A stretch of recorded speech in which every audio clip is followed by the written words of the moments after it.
তীব্র গ্যাস সংকটে ভুগছে নগরবাসী। যানবাহন থেকে রান্নার জ্বালানি, গ্যাস সরবরাহের অভাবে নাকাল জনজীবন। অন্যদিকে সিএনজি না পেয়ে সড়কে কমেছে যানবাহন। বিস্তারিত জানাতে আরামবাগ থেকে যুক্ত হচ্ছে নাতিক মেজবাহ লগ্ন। গেল ৮ দিন ধরে গ্যাস সংকটে রাজধানীর কয়েক বাসায় জ্বলছে না চুলা, সেই সাথে ফিলিং স্টেশনে মিলছে না সিএনজি। সবকিছু মিলিয়ে পরিস্থিতি কেমন দেখছেন? দুঃখিত এটা আমি আসলে আরামবাগেই ছিলাম, তবে এই মুহূর্তে আমি চলে এসেছি মগবাজারে। আসলে মগবাজারে আমরা এর আগে আরামবাগে যখন ছিলাম তখন দেখেছি যে কয়েকটি ফিলিং স্টেশন ছিল গ্যাসের, সবগুলোই বন্ধ। এই জন্য আমরা লম্বা সারি দেখতে আসলে মূলত এই মগবাজারে এসেছি। এখানেও দেখলাম লম্বা একটি সারি, অর্থাৎ মগবাজার মোড়ে যে সিএনজি ফিলিং স্টেশনটি রয়েছে এটি কিন্তু আশেপাশে যে সড়কগুলো রয়েছে প্রায় ১ কিলোমিটারেরও বেশি লম্বা সড়ক ধরে যারা আসলে চালকরা ছিলেন তারা আসলে জ্বালানি গ্যাস সংগ্রহ করছেন সেটি আমরা দেখছিলাম। এবং জানিয়ে রাখতে চাই, কিছুক্ষণ আগেই চালকদের সাথে আমার কথা হয়েছে, তারা স্পষ্টভাবেই জানিয়ে দিয়েছেন যে এই যে পাম্প বা ফিলিং স্টেশন অবধি আসতে তাদের সময় লেগেছে ৫ থেকে ৬ ঘন্টা। একদম ভোরে এসে দাঁড়িয়েছেন, তো অনেক অপেক্ষার পরেও এখন কিন্তু তারা এখানে আসতে পেরেছেন, এমনটি আমাদেরকে জানিয়েছেন। আরেকটি বিষয় জানিয়ে রাখতে চাই, এই প্রভাবটা কিন্তু সবখানেই পড়েছে। আজকে সড়কে যানবাহনের চাপ কিছুটা কম, স্বাভাবিকভাবে আমরা দেখেছি খুব একটা তড়িঘড়ি করে কোনো যে গাড়ি যাচ্ছে এমনটা নেই, কারণ যেহেতু জ্বালানির একটা সংকটের জায়গায় তৈরি হয়ে গেছে।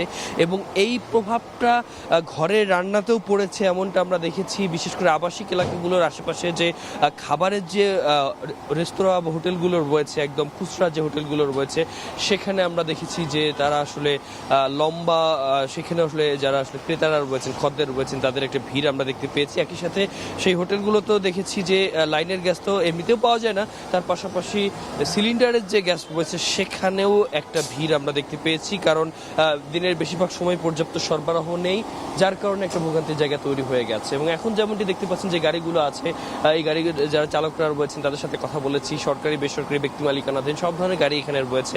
এবং স্পষ্টভাবেই জানিয়েছে যে ৫ থেকে ৬ ঘন্টার একটা অপেক্ষা হতো, আগে ১০ থেকে ১৫ মিনিটের মধ্যেই মূলত তারা সেই জ্বালানি সংগ্রহ করতে পারত। তবে এবারে একদম ব্যতিক্রম একটা অবস্থা।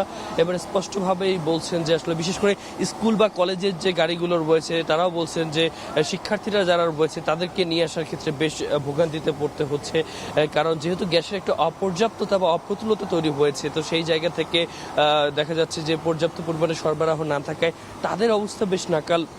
স্বাভাবিকভাবে এটা কিন্তু আমাদেরকে বলছেন। তবে এইটা আসলে কতদিন থাকবে এই বিষয়টি বলেছে, মাঠ পর্যায়ে তদারকির পাশাপাশি সরবরাহ কবে নাগাদ বৃদ্ধি করা হবে, বিভিন্ন বিষয়ে কিন্তু চালকরা যারা রয়েছেন তারা বলছেন। একই সাথে যারা আসলে সরবরাহের সঙ্গে যুক্ত রয়েছেন, ফিলিং স্টেশনের সাথে রয়েছেন, তারাও বলছেন যে লম্বা সারি তাদের জন্য ভোগান্তিকর, কারণ দেখা যাচ্ছে যে অন্যান্য সময়গুলোতে যে জায়গায় দেখা যায় যে এমনিতেই খুব একটা ভিড় থাকে না, এমনিতেই খুব একটা চাপ থাকে। তবে এই সময় কিন্তু আমরা দেখছি যে বেশ নাকাল অবস্থা আমরা অনায়াসেই বলতে পারি। তবে শুধু যে ফিলিং স্টেশনে এমনটি নয়, রান্নার গ্যাসে বা অন্যান্য যে জ্বালানি রয়েছে সেখানে একটা বড় ধরনের সমস্যার মুখোমুখি পড়ছে যারা চালক রয়েছেন বা নগরবাসী রয়েছেন। জ্যোতিকা, এই ছিল আমার এখান থেকে সর্বশেষ। গ্যাস সংকটে বিপর্যস্ত নগরবাসী, সে খবর জানাতে যুক্ত ছিলেন নাতিক মেজবাহ লগ্ন।